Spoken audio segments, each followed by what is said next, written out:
The ongoing tech slump has resulted in mass layoffs and a slowdown in hiring across big tech companies and massive layoffs across the board, with many Indian employees being let go. What can be expected on the hiring front in the next fiscal year? My colleague Aakanksha Chaturvedi spoke with Vijay Sivram, CEO of Quess Corp, to understand better the hiring trends likely for FY24 and whether the AI-led disruption would further hit IT jobs. Lately, we are witnessing a slew of layoffs across the tech and startup sector. Will this spill over to the IT sector, especially Indian IT companies as well, since they've lately been facing headwinds?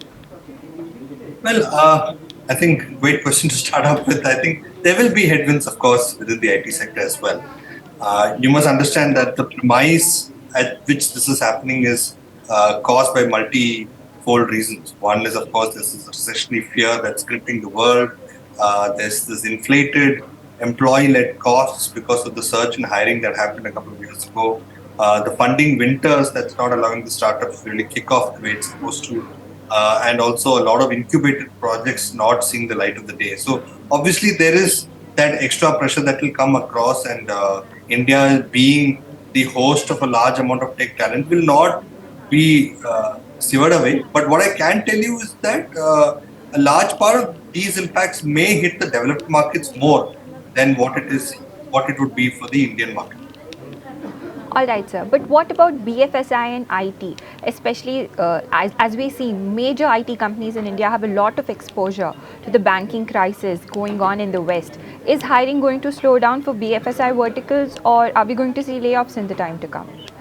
See, overall, the IT sector, Aakanksha, has seen a little bit of a slowdown already. So if you notice the last quarter or more, there has been a slowdown in the overall numbers that have come.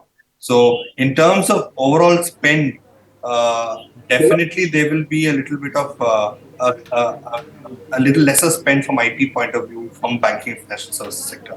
But I would not want to call out the recent banking stories that have come out or the crashes that have come to be representative of the banking industry overall. So we are seeing a drop in fresher hiring amid campus hiring rounds and all.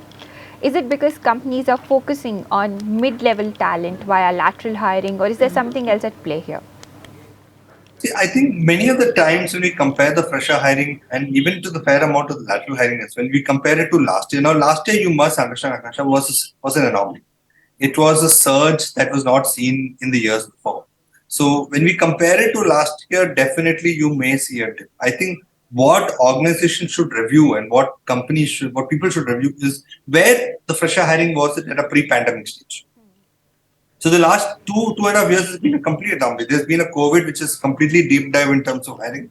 And then there was a surge of technology demand hiring that happened last year. So I think we should compare ourselves to a pre-hiring. And if I'm not mistaken, as per at least from what our data states, the fresh hiring has not come down from a pre-pandemic state. It may have come down from a last year's surge, but you must understand that there is also a large amount of freshers that they have hired last 2 years. And these freshers are now getting trained and have to be deployed, and in terms get billable in the case of a services segment. So you will see some form of utilization metric coming into play. And for those organizations that have not been able to fully utilize their fresher hiring, may slow down. But on the other hand, you might find that this is also a huge cost play and a brand play. So you will see organizations still visiting campuses, but may not be comparative to the last year. If you like the video, do like, comment, share and subscribe.